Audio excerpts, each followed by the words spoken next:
Watch the front row. There's a championship to be sorted in the middle of this race as well. Round 5, the final race of this weekend for the UDC V8 Utes here in New Zealand.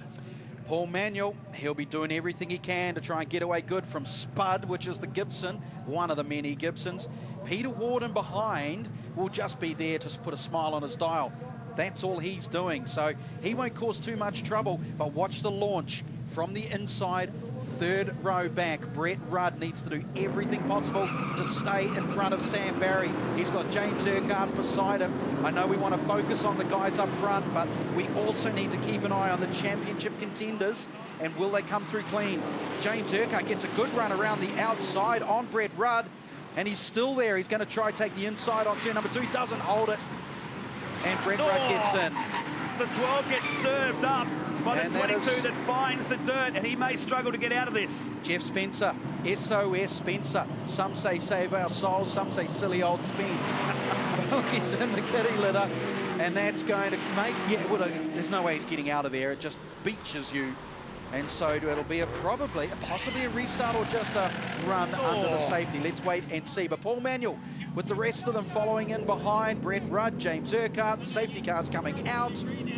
Let's see what the officials decide to do. How was the tyre chatter from the first 3 going down to turn 5? It matters not now, because the Lexus RCF safety car is going to come out before the end of lap number 1.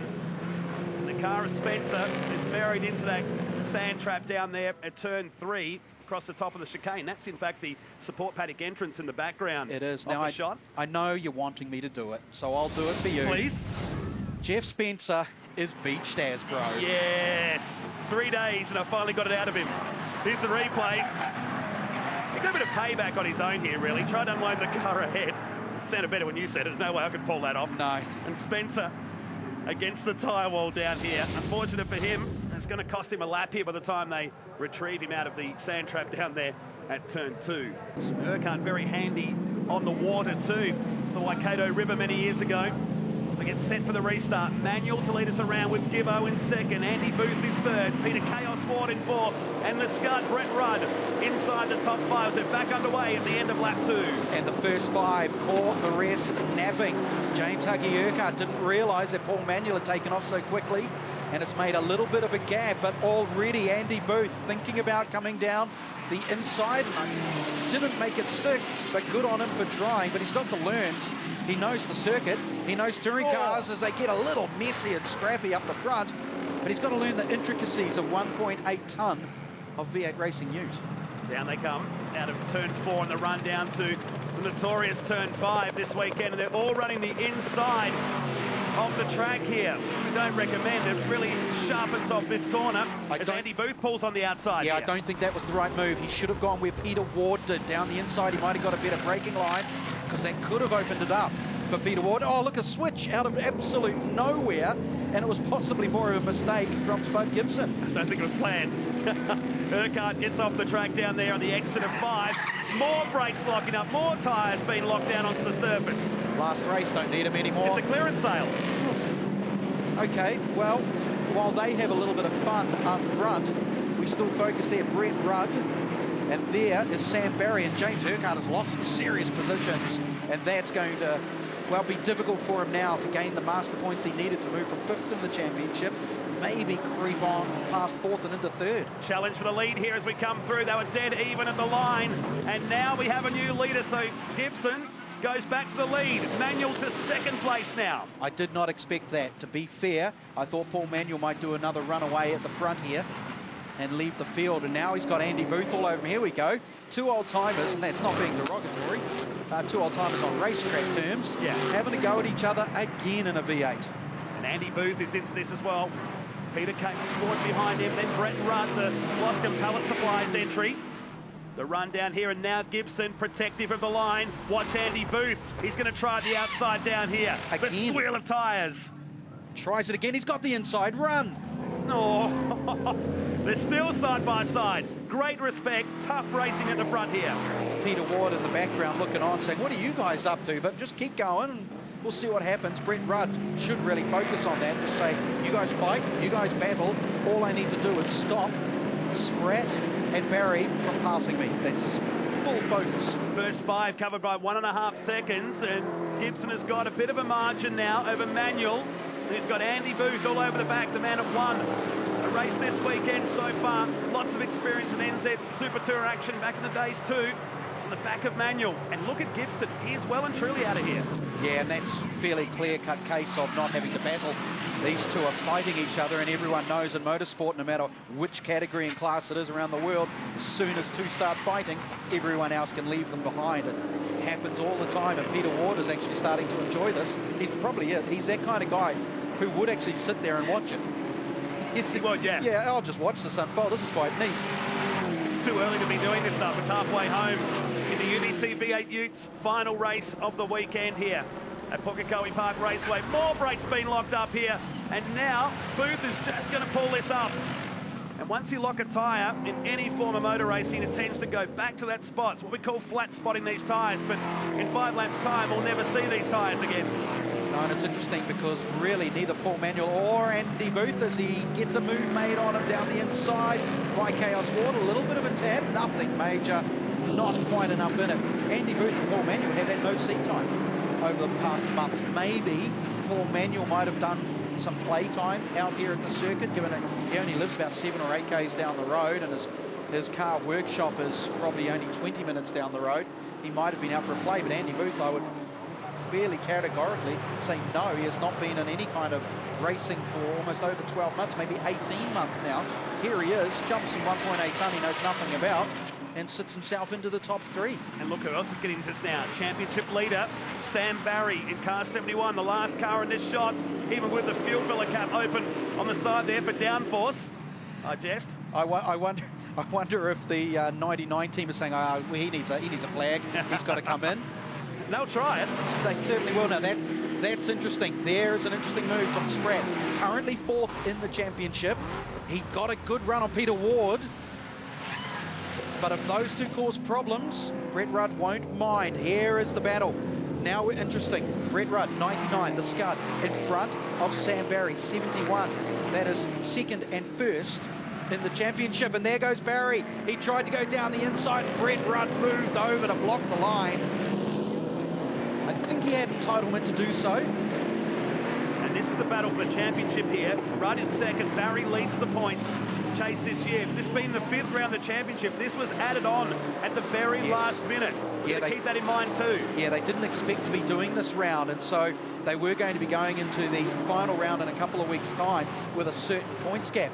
This round has hurt Sam Barry because Rudd has finished in front of him in every aspect of the weekend so far. And if it continues to do so, Sam Barry will walk away maybe with a points loss. Such a graphic shot, that camera going into turn 1 shows the bumps of this Pukekohe Park Raceway. Head on out of turn 4 and the run down the back straight. Points leader, the Bell Group, number 71 of Sam Barry. Meantime, here's Huggy Urquhart. Stuff you see on the high banks of Talladega, this slipstreaming stuff. Not the back straight of Pukekohe. Yeah, this race has not been as good as his previous outing so far this weekend. Now, Brett Rudd is focusing back in sort of the mid-pack area. Brett Rudd is faster than Peter Ward, and it almost feels as though Sam Barry is quicker than Brett Rudd, but yet they're both being held up by a driver who, by every rights, can hold as much race line as he wants. And if you want those points on your championship, well, then you've got to get past him. It's a fairly simple game, this motorsport. Here's Chris Walton. He's inside the top 10 now, running back there in the multi-spares, number 16, the car that Mason Barbero's had to steer of a couple of times this year as well in the championship. Through they come. There is your championship battle right now. The 2011 Rookie of the Year in the NZ V8 Utes, Brett Rudd. This is the battle now for 6th and 7th position as we enter the closing stages. That's right, and James Huggy Urquhart could lose more points even. It just not has fine. They must have done something to the Ute overnight, trying to get a bit more pace, and it seems to have gone backwards for him. Oh, and Chaos Ward, this is going to be a big moment if he can pull it up. Oh, he does. That was a massive moment. And very good news for Brett Rudd. If he can stay there and not pass too early, he could actually block Sam Barry out. I've got a feeling with that gap now between these two and Sam Barry, both of those drivers braked. They checked themselves, waited for Peter Chaos Ward to find out what he's going to do with his life, and then got back on the power, and it cost Sam Barry. That is perfect. Absolutely perfect for the Scud, not so much for Sam Barry. That was seriously cool. It was cool, wasn't it? 3. But it's Peter Chaos Ward. That nickname does not come from just a name out of a hat. He thinks it's pretty normal. Now he's got Sam Barry, so he's in the middle of this championship battle. Here's Walton on the back now of Collinson, and ahead is Urquhart, who has a moment.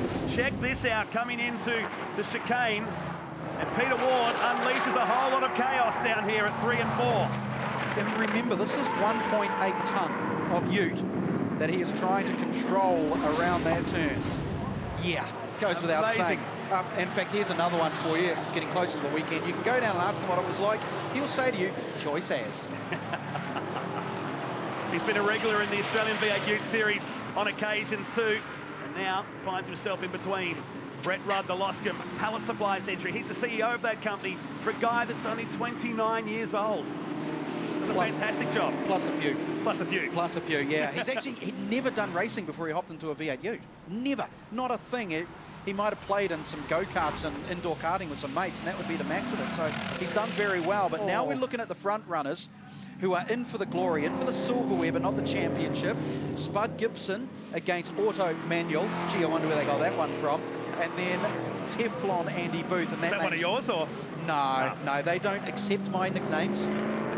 Let's not go there. I wonder why. Either. Right, here it comes. Now, Sam Barry has caught up because Rudd has either made a mistake or Peter Ward did a fantastic move. One of the two has put Peter Ward back in front, and Sam Barry would have seen that and gone, thank you, here we go. Had a chance to call the jets perhaps after that moment down the chicane. So coming up to start the last lap now.